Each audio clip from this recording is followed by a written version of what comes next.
बिजली संकट के बीच विदेशी कोयले को लेकर के मचीरार को लेकर केंद्र सरकार ने एक नया आदेश जारी किया है। ये आदेश है क्या? उपभोक्ता परिषद के अध्यक्ष हमारे साथ हैं बातचीत करने के लिए। सर, बिजली संकट के बीच बार बार विदेशी कोयले का जिक्र आ रहा था और उसके खिलाफ आपने मुहिम भी छेड़ी थी, लेकिन केंद्र सरकार का नया आदेश है, क्या है ये आदेश? देखिए, जहाँ तक सवाल है कि उत्तर प्रदेश में जब विदेशी कोयला खरीदने की बात आई तो उसका हम लोग लगातार विरोध किया और मैंने नियामक आयोग में याचिका लगाई। अंततः पूरा मामला उत्तर प्रदेश सरकार के पास गया। पावर कारपोरेशन की द्वारा ये दलील दी गई कि भाई उपभोक्ता परिषद जो ये बात कह रहा है ये बिल्कुल सही है कि लगभग 11,000 करोड़ रुपए का अतिरिक्त भार प्रदेश के उपभोक्ताओं पर पड़ेगा और इसकी वजह से 85 पैसे से 1 रुपया प्रति यूनिट तक बिजली दरों में बढ़ोतरी होगी। अंततः उत्तर प्रदेश सरकार, माननीय मुख्यमंत्री जी का मैं आभार व्यक्त करता हूं कि उनके द्वारा लिए गए निर्णय के क्रम में 20 मई को यह आदेश उत्तर प्रदेश सरकार द्वारा जारी कर दिया गया कि उत्तर प्रदेश में विदेशी कोयले की खरीद नहीं होगी। अब इसी बीच 28 तारीख को 2 दिन पहले केंद्र सरकार द्वारा एक निर्णय लिया गया कि सभी राज्य जहां भी विदेशी कोयले के टेंडर हो गए हैं उसको अबेंस में डाल दें और अब कोल इंडिया ही विदेशी कोयला खरीद कर सभी राज्यों को, उत्पादन गृहों को सप्लाई कर देगी। सबसे बड़ा सवाल ये उठता है कि जो कोल इंडिया है, कोल इंडिया को जो हमारा एग्रीमेंट है उसके तहत सभी राज्यों को डोमेस्टिक कोल सप्लाई करने का दायित्व तो है और एग्रीमेंट के तहत करार भी है। अब सबसे बड़ी बात यह है कि जब विदेशी कोयला खरीदने के लिए इतना दबाव क्यों डाला जा रहा है? अब केंद्र सरकार द्वारा यह निर्णय लिया जाना कि कोल इंडिया खुद विदेशी कोयला खरीद कर सभी आईपीपी और जनरेशन कंपनियों को सप्लाई करेगा। सवाल ये आता है कि जो अतिरिक्त खर्च उस पर आएगा उसको वहन कौन करेगा? अगर आज की डेट में डोमेस्टिक कोयले का रेट 3,000 रुपया प्रति मैट्रिक टन है और वो 17,000 रुपया प्रति मैट्रिक टन है, दोनों के बीच का जो 14,000 प्रति मैट्रिक टन का अंतर कौन वहन करेगा?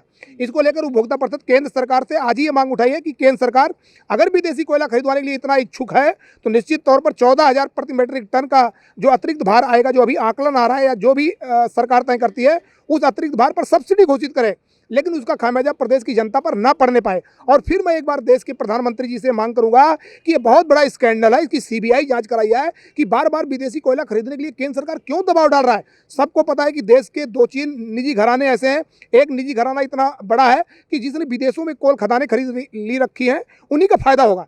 तो एक विदेशी कोयल खदानों से खरीदवाने के लिए एक विदेशी के कंपनी के साथ जिसका करार है, एक तरह से कह सकते हैं कि जो हमारे इंडिया का एक उद्योगपति है और उसने वहाँ भी खदानें खरीदी है, उसको सबसे ज़्यादा फायदा होगा। तो उसके फायदे के चक्कर में देश के जो उपभोक्ता हैं उन पर भार कैसे डाला जा सकता है? तो इसलिए मैं इसका विरोध कर रहा हूँ और ज़रूरत पड़ने पर पूरे देश के जो उपभोक्ता संगठन है उनको भी हम लोग लामबंद करेंगे, लेकिन इस आदेश का हर हाल में विरोध करेंगे। सर, आपने उत्तर प्रदेश में जिस तरीके से अभियान चलाया था उसका कई राज्यों में असर भी दिखा है।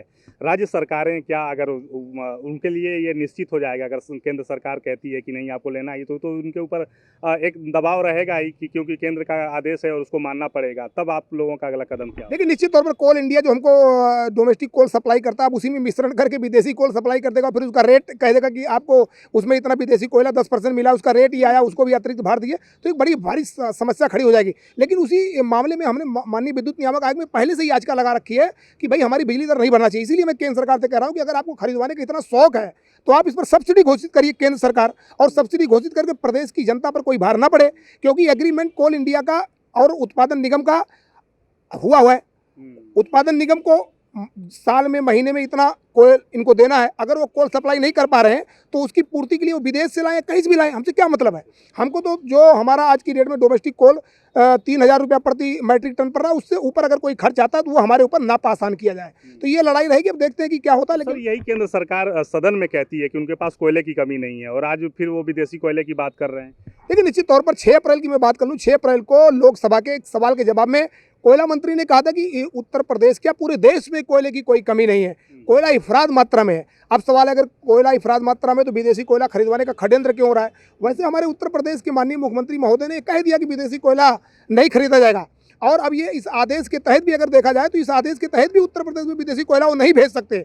लेकिन अब देखना है कि हमारे उत्तर प्रदेश सरकार फिर इस निर्णय पर क्या फैसला लेती है। लेकिन निश्चित तौर पर अब ये लड़ाई आगे जारी रहेगी और ये एक तरह से उपभोक्ता बनाम, मैं आपको फिर बताता हूँ, ये आम उपभोक्ता बनाम एक देश का निजी घराना लड़ाई होती जा रही है और निश्चित तौर पर इसकी लड़ाई लड़ेंगे और आने वाले समय में जीत भी हमारी होगी। तो आम जनता की जीत एक बड़े घराने से है जो जिसके पास अकूत संपत्ति है और आम आदमी के हक की लड़ाई आप लगातार लड़ देखिए, रहे हैं। प्रदेश की जनता जो सड़क पे रहकर लड़ाई लड़ती, ईमानदारी से लड़ाई लड़ती, उसकी जीत होती है। और आपने देखा होगा अभी तक तो केंद्र सरकार तो लगातार दबाव डाल रही है, जीत हमारी हो रही है, आगे भी जीत हमारी होगी।